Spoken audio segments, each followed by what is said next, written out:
Innal hamdalillah nahmaduhu wa nasta'inuhu wa nastaghfiruh wa na'udzu billahi min syururi anfusina wa sayyiati a'malina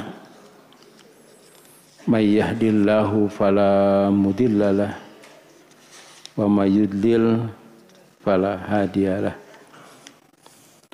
Asyhadu an la ilaha illallah wahdahu la syarikalah wa asyhadu anna Muhammadan abduhu wa rasuluh. Amma ba'du, fa inna khaira hadithi kitabullah wa khaira haji Muhammadin sallallahu alaihi wasallam wa syarrul umuri muhdatsatuha wa kullu bid'atin dhalalah wa kullu dhalalatin finnar. Hadirin ikhwati iman, ahli ibadah, ahli thalabul ilmi rahimakumullah. Pada kesempatan ini kita akan melanjutkan pembahasan tentang salat Idin atau dua hari raya, yaitu Idul Fitri dan Idul Adha. Kemarin kita sudah bicarakan bahwa sholat dua hari raya itu harus di lapang atau bukan di masjid, di musola. Bahkan tidak ada adzan dan tidak ada qomat. Dan itu adalah contoh yang terbaik. Walaupun kita menganggap bahwa adzan itu lebih baik, tetapi anggapan itu salah bila tidak ada contoh dari Rasulullah sallallahu alaihi wasallam. Bahkan tidak ada ucapan as-salatu jami'ah atau ucapan-ucapan yang lainnya. Misalnya dengan bahasa Indonesia, para bapak, para ibu, saatnya kita sholat atau mari kita sholat berjamaah. Ini tidak perlu. Jadi dengan berdirinya imam itu, di tempat sholat itu harus semua berdiri.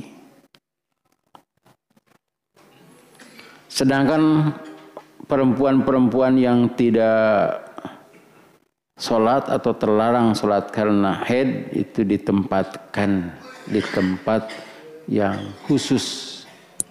Tetapi apabila dalam keadaan darurat, boleh ditempatkan di tengah saf.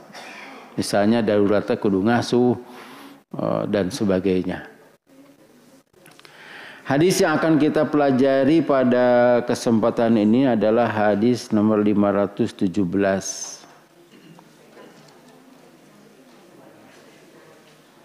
Saya tanya.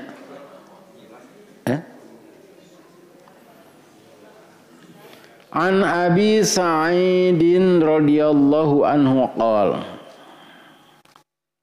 kana an-nabiyyu sallallahu alaihi wasallam la yusolli qabla al-'idi syai'an fa idza raja'a ila manzilihi shalla rak'ataini rawahu Ibnu Majah bi isnadin hasanin. Dari Abi Sa'id Al-Khudri radhiyallahu anhu, ia berkata, adalah Nabi sallallahu alaihi wasallam tidak salat sesuatu sebelum salat hari raya, tetapi apabila kembali ke rumahnya ia salat 2 rakaat. Diriwayatkan dia oleh Ibnu Majah dengan isnad yang hasan.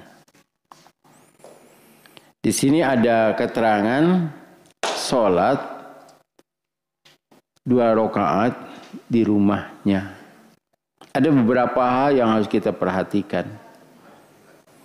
Yang pertama, berita ini bukan dari keluarga Nabi sallallahu alaihi wasallam.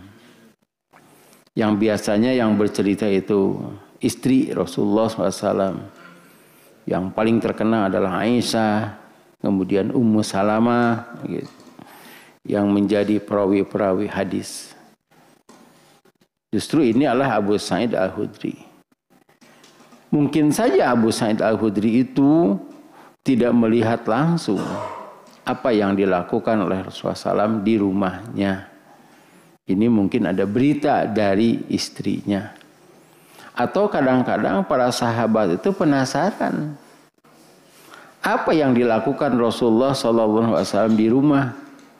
Karena kalau di luar mereka tahu, sedangkan mereka harus tanggung jawab, harus mengikuti Rasul, harus menjadikan Rasulullah SAW sebagai uswah hasanah.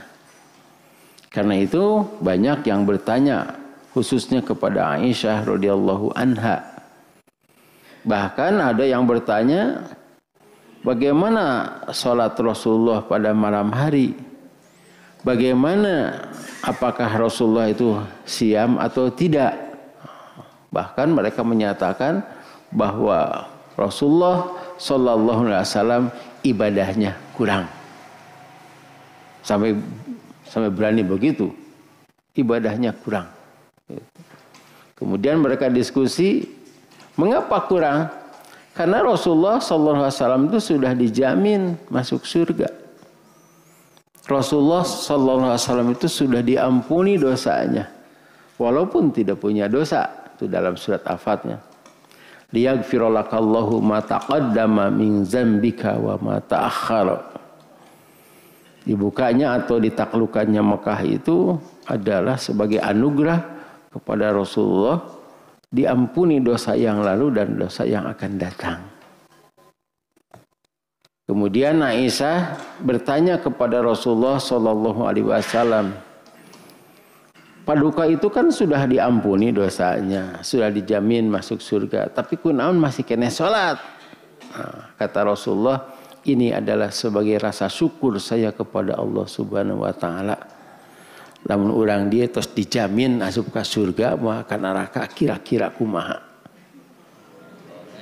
Kan?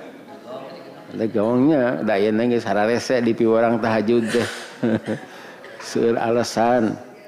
Ari kamari mah alasan tahajud teh naon cik? Eta subuhna tabuh 4. Ayeuna subuhna bade 4:30. Masih keneh henteu. Rek monok teh jam 8, nah ada subuhna geus cenah itu nepi ka jam 10. Nah, itulah dalam beberapa riwayat dijelaskan.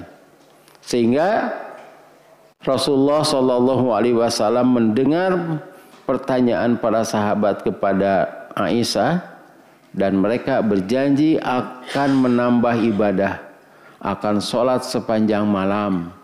Mungkin bacaan Qur'annya panjang atau rokaatnya banyak. Ada lagi yang menyatakan kalau saya akan siam setiap hari, mau buka-buka, malahan maghrib unggul makan teh dan wajib cina. Ada lagi yang menyatakan kalau saya tidak akan menikah sebab menikah tengah ganggu karena kehusuan ibadah. Itu apaleun eta teh menemui istrinya juga adalah ibadah. Itunya itu. Wajib sunat. Ai tahajud. Itu seluruh ibu-ibu tahajud mah sunat, cenah ka ibu-ibu mah wajib. Karena itu jika hadis ini dinilai sahih dan memperkirakan bahwa Abu Sa'id ini bertanya kepada keluarga Rasulullah khususnya Aisyah. Jadi Aisyah itu istri yang mendapat jatah banyak. Sebab ada jatah saudah yang diberikan kepada Aisyah.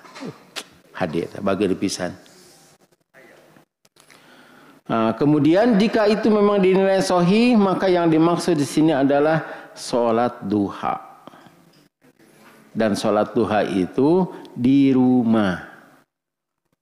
Kecuali memang tidak bisa ke rumah, misalnya sedang i'tikaf, sholat duha tidak ke rumah dulu. Sholat syukur wudu juga di rumah. Kalau sudah masuk masjid, sholat tahiyatul masjid. Karena itu ada yang wudu di sini Kemudian aduh ragu abdi teh yang sukuru wudu tapi kedah tahiyatul masjid tong ka asup ka masjid. Bahkan Rasulullah Shallallahu Alaihi Wasallam bertanya ke Bilal itu karena beliau tidak tahu apa yang dilakukan Bilal di rumahnya. Dan kita sudah bahas itu sholat duha perintahnya adalah 2 rakaat. Abdi mah yang opat tanu kitu teh bedegong. Jadi piwarang hararese, ari tos hoyong hayang leuwih. Kata Rasulullah Shallallahu Alaihi Wasallam kepada para sahabat yang menilai ibadah Rasul, saya lebih tahu tentang sunnah dan ini adalah sunnahku. Siapa yang suka dengan sunnahku itu golonganku. Siapa yang berbeda itu tidak aku. Rasulullah.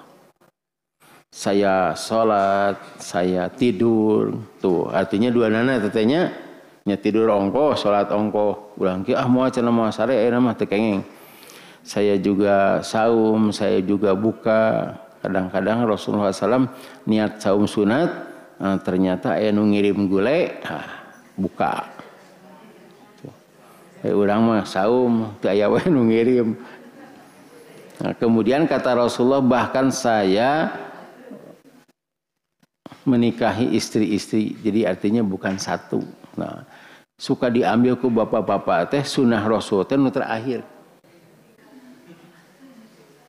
Ngawayu poligami. Saya poligami begitu kata Rasulullah.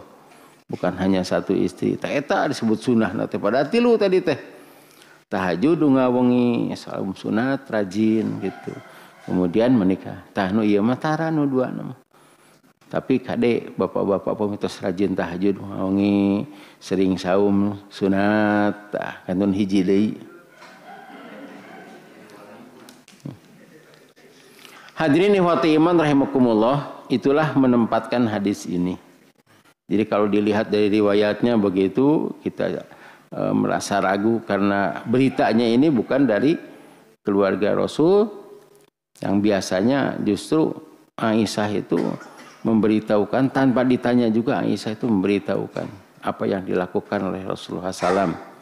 Tapi ada kemungkinan Abu Sa'id itu menerima dari Aisyah. Jika hadis ini dinilai sahih, maka yang dimaksud adalah sholat duha. Di sini ada kata-kata roja'a ila manzilihi. Diartikan apabila kembali ke rumahnya. Memang manzil itu adalah rumah.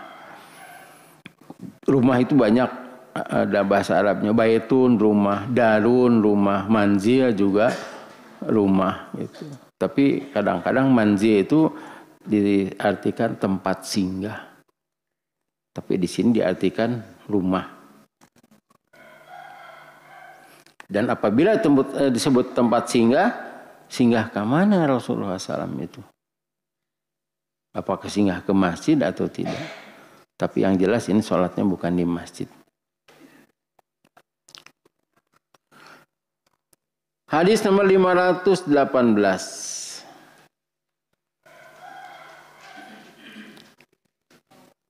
Wa anhu, dan daripadanya, yaitu dari Abi Sa'id Al-Khudri radhiyallahu anhu, qala kana Nabi sallallahu alaihi wasallam yakhruju yauma fitri wal adha ilal musalla wa awwalu syai'in yabda'u bihi as-salatu thumma yansarifu fayaqumu muqabilan nasi wan nasu ala sufufihim faya'iduhum wa ya'muruhum, muttafaqun alaih. Kata Abu Sa'id radhiyallahu anhu, adalah Nabi sallallahu alaihi wasallam yakhruju, keluar, yauma fitri, pada hari Idul Fitri, wal adha, dan hari raya Idul Adha, ila musola, ke tempat sholat. Jadi ke tempat sholat di Madinah itu di luar Masjid Nabawi. Padahal di Masjid Nabawi lega eta teh. Tapi mengapa tidak di sana? Dan ini merupakan sunnah Rasul. Ada kalanya di sebelah timur Itu paling sering sebelah timur, ada kalanya di sebelah barat Masjid Nabawi. Kalau Masjid Nabawi itu menghadap ke sebelah mana?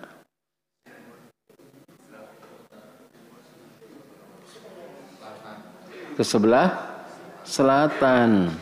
Selatan tak itu. Berarti sebelah kanan itu adalah barat. Sebelah kiri timur. Jadi Rasul itu kadang-kadang di sebelah timur, sebelah barat. Malahan tempat atau musola Rasul itu ada kemungkinan sekarang itu sudah termasuk Masjid Nabawi. Sebab Masjid Nabawi anu asli mah gadingan kalau kita masuk ya, itu ada ruangan yang pakai apa? Eta naon teh?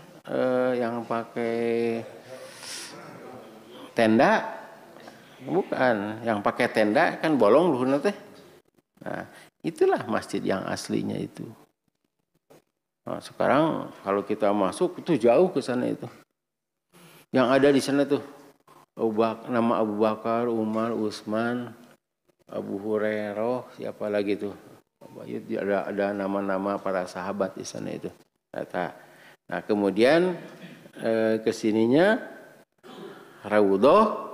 Nah, kuburan Nabi. Raudhah itu termasuk masjid itu. Kemudian dilebarkan sampai masuk kira-kira 1 juta orang masuk. Kalau Masjid Haram itu 2 juta sampai 4 juta orang.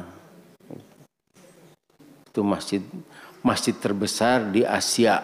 Pada asas di Asia itu, di dunia kan kelataran di Asia.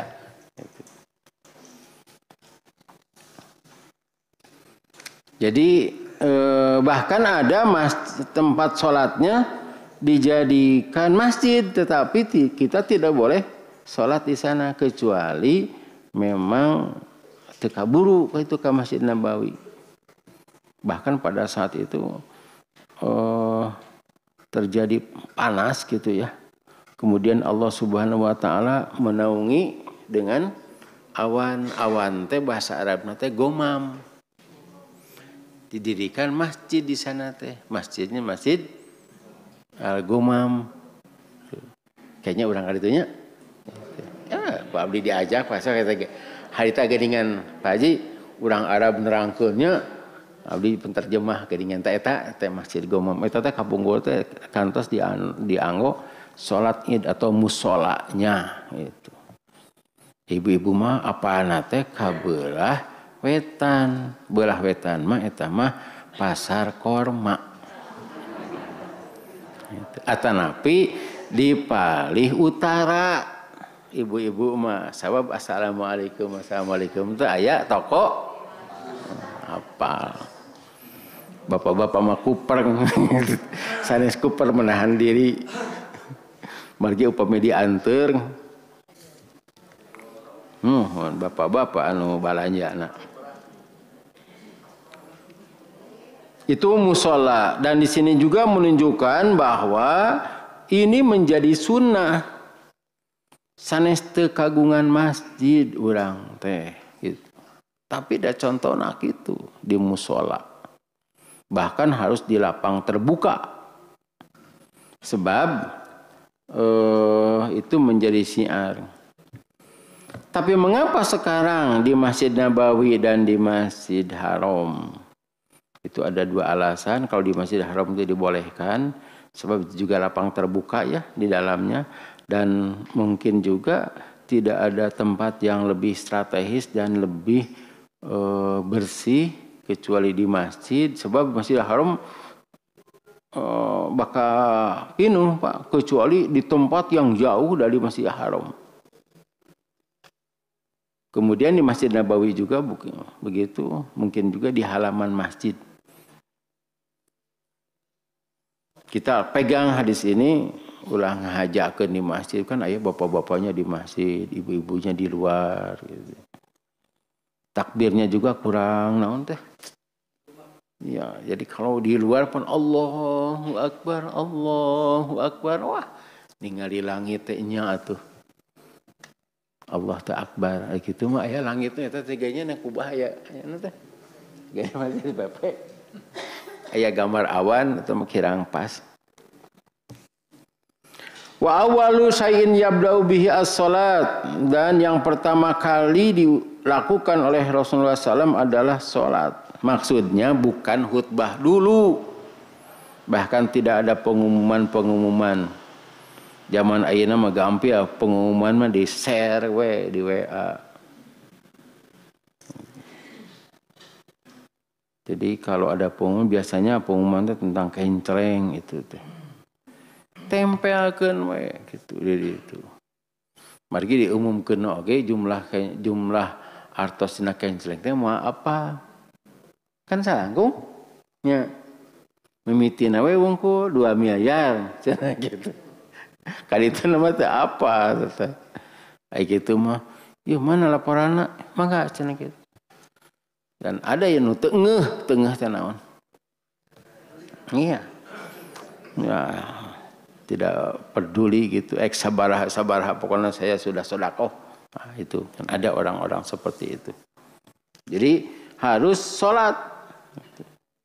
Ini setelah takbir, maksudnya harus sholat itu kaitannya dengan hadis nomor 514. Itu sholat dulu kemudian khutbah. Sumayan sorifu, selesai di sini berpaling. Yang sorifu di sini selesai itu selesai sholatnya, selesai sholat itu salam, itu yang sorifu. Upami dina game over, dina naon game over teh. Jadi sudah selesai begitu yang sorifu. Arti asalnya yang sorifu itu berpaling, jadi berpaling itu di sini selesai. Setelah itu ya fayaqumu muqabilan nasi, kemudian berdiri menghadap orang-orang, menghadap manusia. Wan nasu ala sufufihim, dan manusia atau orang-orang jamaah masih di saf-saf mereka. Tidak berubah, tidak goyang. Ini mohon kepada ibu-ibu, itu biasanya ibu-ibu sok riweuh. Tapi di dia mah tara. Saya pernah kan sholatnya di sini. Tara. Tapi aya we gitu. Nu muka-mukena dilepan terus ngagorowok. Eta cenah budak ka mana? Oh, gitu teh. Riweuh eta teh. Bapak-bapak mah tidak tahu sebab menghadap ke khotib, tapi kalau saya tahu, walah eta ibu-ibu nu ka kitu. Sakinten upami teu bari nyarios nilepan teh. Nu dipengker hayang ningali ustad kitu ada. Anu nilepan mukana teh bari tatih deui. Di sini memang tidak ada perintah, tetapi harus dijadikan contoh. Wan nasu ala sufufihim. Sapnya itu masih tetap, kecuali ada hal-hal yang penting darurat, misalnya yang kajaman atau napi naon gitu, nyarian budak tadi kan budak kemana gitu boleh, tapi ulah sarerea. Karena itu ditertibkan ya, ditertibkan. Upami aya anak kecil itu dititipkan, kalau yang tidak bisa tidak bisa diam itu titipkan. Fayaidhuhum wa ya'muruhum. Yang itu memberi nasihat, ya'muru artinya menyuruh. Maksudnya di sini khutbah. Jadi khutbah itu kan nasihat, kemudian menyuruh. Bahkan Rasulullah Shallallahu Alaihi Wasallam itu setelah beres khutbah kemudian mendatangi saf ibu-ibu, menjelaskan lagi yang tadi tidak khutbah lagi. Menjelaskan yang tadi maksudnya apa. Pada hadis yang diriwayatkan oleh Imam Bukhari, kata Rasulullah SAW, ibu-ibu itu harus banyak sedekah. Kemudian Bilal membuka sorbannya itu. Jadi ayat itu nak dipapai ke ibu-ibu. Ibu-ibu yang tidak bawa uang, punya cincin diasupkan, aya gelang asupkan kadinya apa? Di orang gitu mah Abdi manaros we. Aduh, ieu teu aya gitu. Teu aya artos, eta kemah kadah makal artos. Supkeun heulang supkeun gitu kan. Teu kitu nu abdi tah, abdi teu kitu. Itu dalam hadis Bukhari. Nah, kemudian juga mungkin pada saat itu Rasulullah membutuhkan dana yang besar untuk persiapan perang. Udah perang teh sampai 47 kali yang itu ekspedisi ya, pengiriman yang 27 kali langsung dipimpin oleh Rasulullah SAW. Itu yang disebut dengan Ghazwah dan Sariyah gitu. Perang itu karena untuk mempertahankan wibawa Islam dan umat Islam. Karena Rasulullah mendapatkan wahyu ada orang-orang yang akan menyerang. Maka Rasulullah menyerang lebih dulu. Tapi itu sudah siap. Kalau jadi bukan menyerang lebih dulu itu bukan begini. Yang diam diserang, bukan begitu. Jadi ada berita bahwa kaum itu akan mengadakan perlawanan, sedang mereka siap-siap akan seperti halnya menghadapi tentara Romawi itu dijemput di perbatasan. Dan tidak boleh kita menyerang orang-orang yang tidak menyerang. Apa ayatnya tuh? Eta teh Quran surah Al-Baqarah ayat 180. Ini harus jadi pegangan. Jadi tidak boleh aman-aman dar meledakkan bom begitu. Nah, ini kaitannya dengan sodakoh. Jadi ada kemungkinan sodakoh pada saat itu diperlukan sebab ada orang yang siap perang tapi tidak punya ya, peralatan, tidak punya kendaraan. Kesempatannya adalah waktu sholat Id. Sebab waktu sholat Id itu adalah berkumpul laki-laki dan perempuan. Kalau Jumat saja itu laki-laki. Ayat 180 cobi diawas. Dan perangilah di jalan Allah orang-orang yang memerangi kamu, tetapi jangan melampaui batas. Sungguh Allah tidak menyukai orang-orang yang melampaui batas. Oh, itu jelas ini ayatnya terkenal. Jadi perangilah orang-orang yang memerangi kamu. Atau mungkin kita punya proyek pembebasan tanah, pembangunan masjid dan sebagainya, maka itu diumumkannya setelah khutbah itu teh. Itu. Tapi pan ayeuna mah gampilnya tadi teh bagikeun salebaran atau kirimkeun mah eta. Naon teh? Ya, share gitu. Ayeuna mah. Dan itu tidak termasuk rangkaian ibadah. Sebab kalau sudah sholat beres urusannya. Kalau sudah khutbah beres. Eta mah bade naon we kitu. Hartosna teh kumaha cenah jadi moal cenah ka mana eta ka ditu teh cenah. Urang silaturahim ke kebun binatang.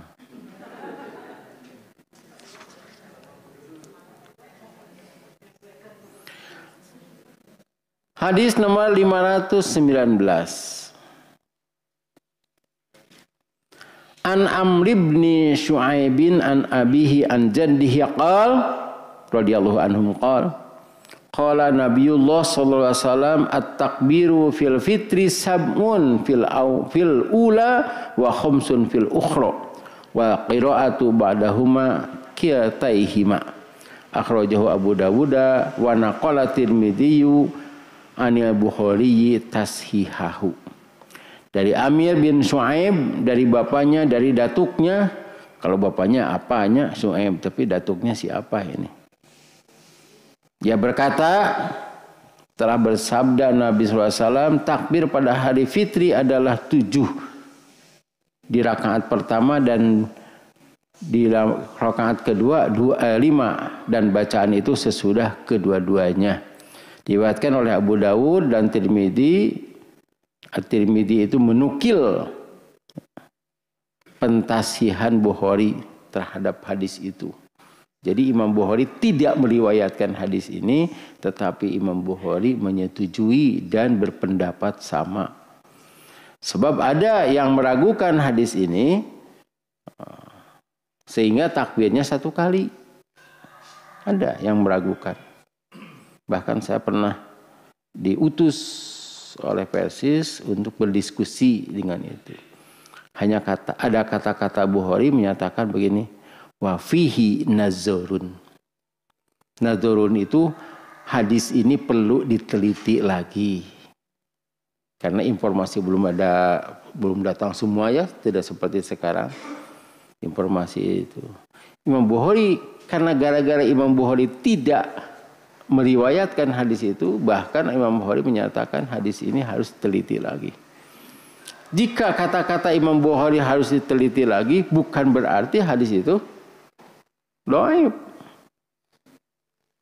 Jadi muncul aya nama check and recheck gitu. Kumaha itu nya kudu dicek deui eta mah. Tah itu bukan berarti vonis.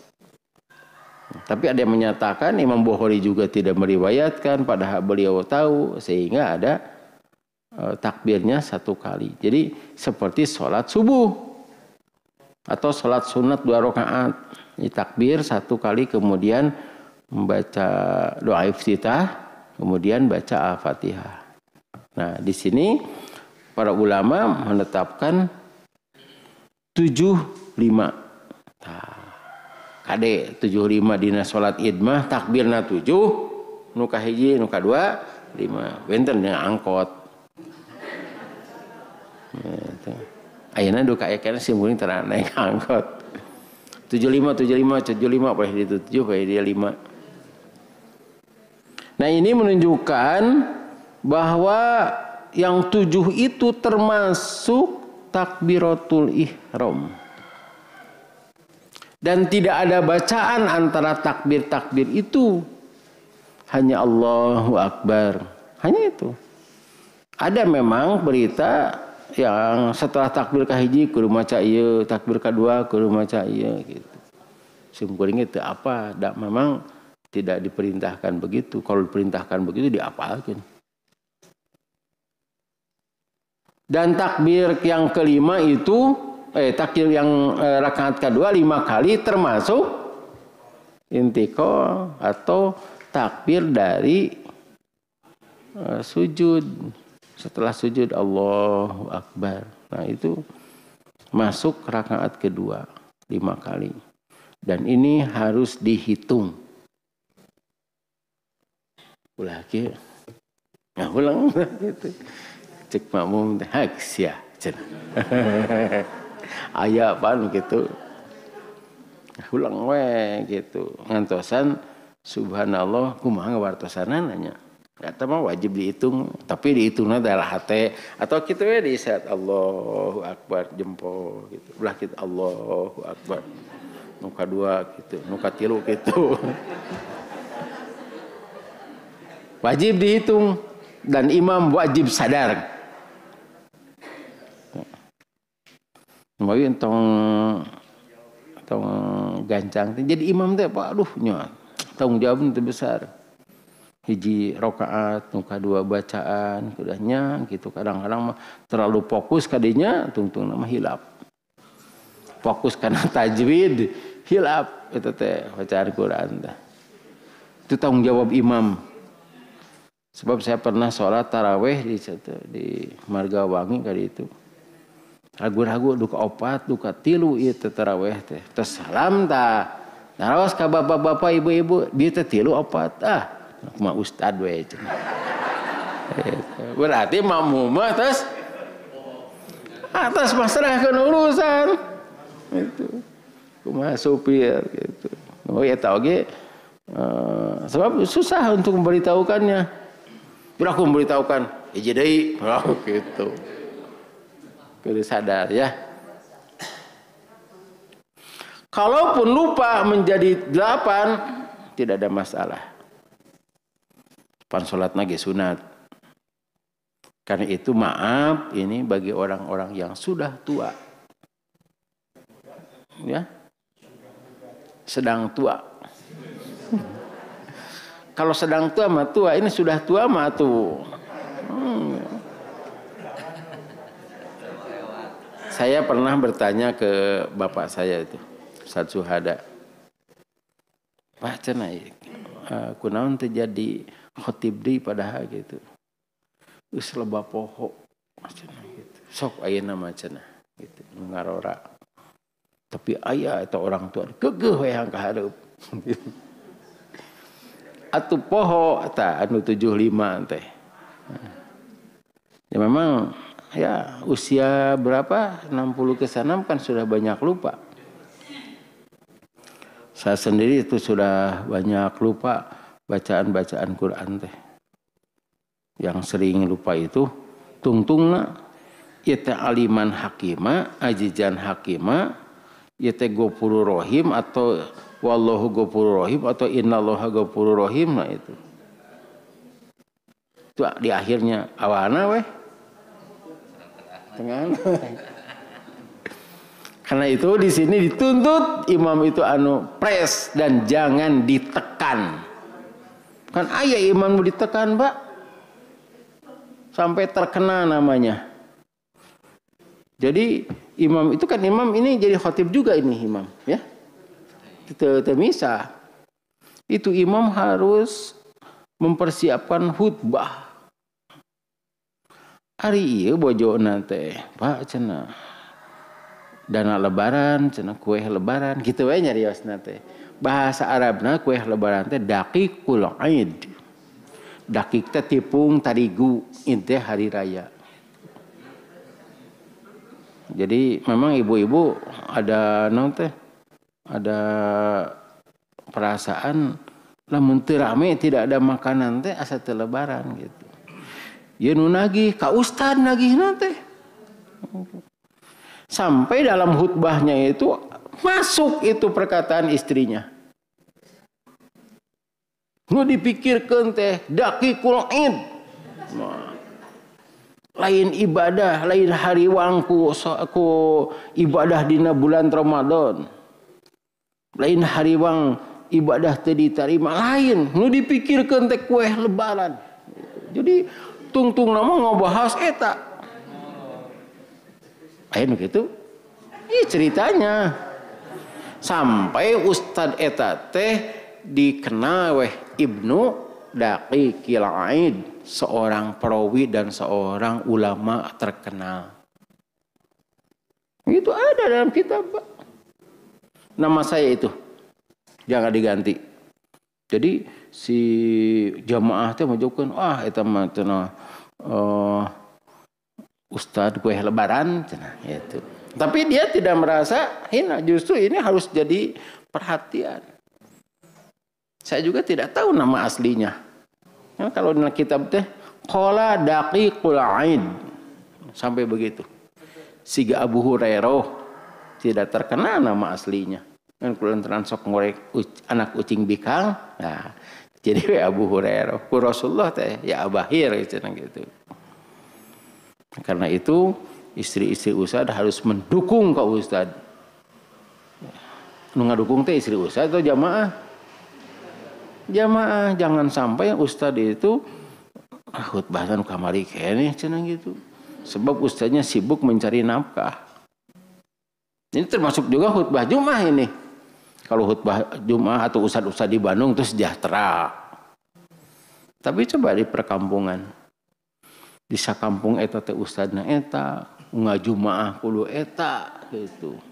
Hiji mangsa itu termasuk ada itu salah seorang ustad di Persatuan Islam di daerah itu di Cianjur, kemudian dipanggil oleh gurunya. Jadi bebeja ka guru.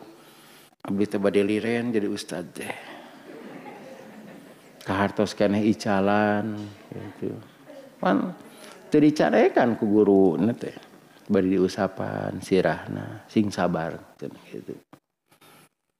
Kudu siga Rasul, pan Rasul juga seluruhnya tidak meminta balasan. La as'alukum alaihi ajron. Saya tidak meminta gitu. Siksa kali-kali menghutbah Jumat di Bandung, wah atuh puguh Pak khutbah Jumat. Panikantunkeun tah di lembur teh hampir teh Jumat atuh. Begitu sumping teh dicarekan. Ka mana we cenah ustad poe Jumaah eueuh. Hari khutbah eta keneh khutbah nu kamari cenah pisan eta. Ketika ustaz minta kitab teu dibere hayang gitu. Jadi aya anu kitu teh Pak. Nah, karena itu orang-orang seperti itu harus diberi sedekah. Karena dia tidak bisa bekerja mencari nafkah sementara dia tidak harus khutbah teh kudu pres dan kudu naon gitu. Ya, kudu aktual. Al-Baqarah 273. Nah, Al-Baqarah 273. Aya daliana, tenang we gitu. Ini kaitannya dengan khutbah ya, kaitannya dengan takbir ulah dugi ka ustaz teh coba teu sare peuting linglung aya nu pingsan Pak. Karena memikirkan coba di alas 273. Apa yang kamu infakkan adalah untuk orang-orang fakir yang terhalang usahanya karena jihad. Tah, heup lagi. Orang fakir itu tidak punya pekerjaan. Mengapa tidak punya pekerjaan? Karena terhalang jihad di jalan Allah. Kalau dulu itu perang, sekarang kan tidak perang. Tapi Gus Fikri artinya perang pemikiran sekarang itu. Raskin, ulangi lagi. Apa yang kamu infakkan adalah untuk orang-orang fakir yang terhalang usahanya karena jihad di jalan Allah, sehingga dia yang tidak dapat berusaha di bumi, orang lain yang tidak tahu. Orang lain yang tidak tahu, nah gitu. Tidak tahu, menyangka bahwa mereka adalah orang-orang kaya karena mereka menjaga diri dari minta-minta. Engkau Muhammad mengenal mereka dari ciri-cirinya. Nah, Nabi Muhammad mah apa? Orang teu apa? Teraskeun. Mereka tidak meminta secara paksa kepada orang lain. Apapun harta yang baik yang kamu infakkan, sungguh Allah akan mengetahui. Terus kalinya? Nah, itu Al-Baqarah 273 itu terkenal dulu. Jadi ustadz juga penampilannya harus bagus. Jangan meminta-minta. Jadi ustadznya serba salah tadi. Di lemburnya saya di Bandung. Di Bandung mas sejahtera. Ustadz pakai baju butut, wah ustadz yang diberi baju, sama itu. Ya khutbah pakai baju butut, disanggah yang diberi baju, pakai baju alus, sahajannya numere tuh. Kira-kira ada kak ustadz, si gana udah maka beli atuh, pasti lagi ayo numere. Jadi dia ceritakan gitu. Saya juga pernah tuh diberi baju, kuna ustadz tera dianggo, masalah nama teu mahi. Di luhur ya kahandapna XL eta. Nah, di sini kaitannya dengan 75 ya. Jadi ustadz teh kedah ya pres kedah betul-betul menghitung. Kalau tidak menghitung nah nanti bisa kacau. Poho di piraku teroskeun. Sudah di itu cenah. Nah, itu batas salatna. Kemudian setelah itu membaca al-qiraah ba'dahuma. Di sini sebutkan bacaan sesudah kedua-duanya. Yang dimaksud bacaan adalah bacaan biasa. Setelah pada rakaat pertama setelah takbir ke-7 baca apa? Doa iftitah. Nah, setelah doa iftitah baca Al-Fatihah. Yang kedua langsung Al-Fatihah. Itu yang dimaksud dengan qiraah. Dan bacaannya ada di bawah tuh. An Abi Waqidin Al-Laisi qala, dari Abi Waqid Al-Laisi radhiyallahu anhu. Katanya, kana Nabi sallallahu alaihi wasallam yaqra'u fil fitri wal adha biqaf wa qatarobat, akhrajahu Muslim. Salat Idul Fitri dan Idul Adha dengan membaca surat Qaf dan Iqtarobat, surat Al-Qamar. Kalau surat Qaf mah Qaf 50. Iqtarobat surat keberapa Al-Qamar teh?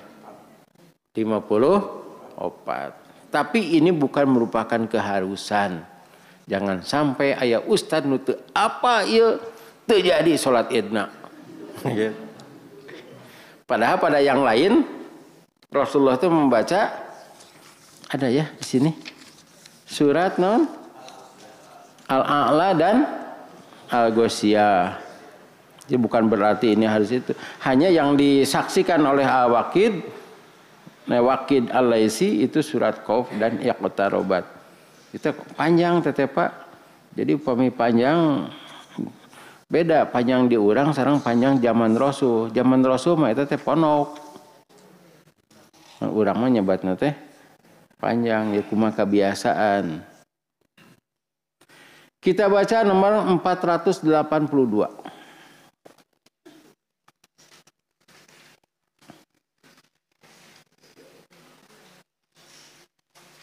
Dak pami belum nyelira macirian gitu. Lihat tadi teh, lihat nomor sekian, lihat sekian. Ayanya pananta aya. Walahu masih dari Muslim teteh kaluhur, masih diriwayatkan oleh Muslim An-Nu'man bin Bashir dari Nu'man bin Bashir qol kana yaqra'u fil aidaini adalah Rasulullah SAW membaca di 2 hari raya wa fil jumu'ati dan hari Jumat bisabbihisma rabbikal a'la. Itu yang pertama surat Al-A'la. Rakaat kedua hal ataka hadisul Ghasyiyah. Nah, di sini juga tidak disebutkan Fatihahnya. Tapi kan Fatihah mah terus biasa gitu. Terus biasa. Jadi terus biasa mah tidak disebutkan. Bukan langsung kepada surat Sabihis dan surat Hal Ataka. Di sini juga bukan langsung kepada surat Qauf dan surat Iqtarabat. Dari nutos biasa mah tidak disebut. Tah deui ka dieu we. Insyaallah masih ada waktu untuk tasbih. Demikianlah, semoga ada manfaatnya. Barakallahu lakum. Wassalamualaikum warahmatullahi wabarakatuh.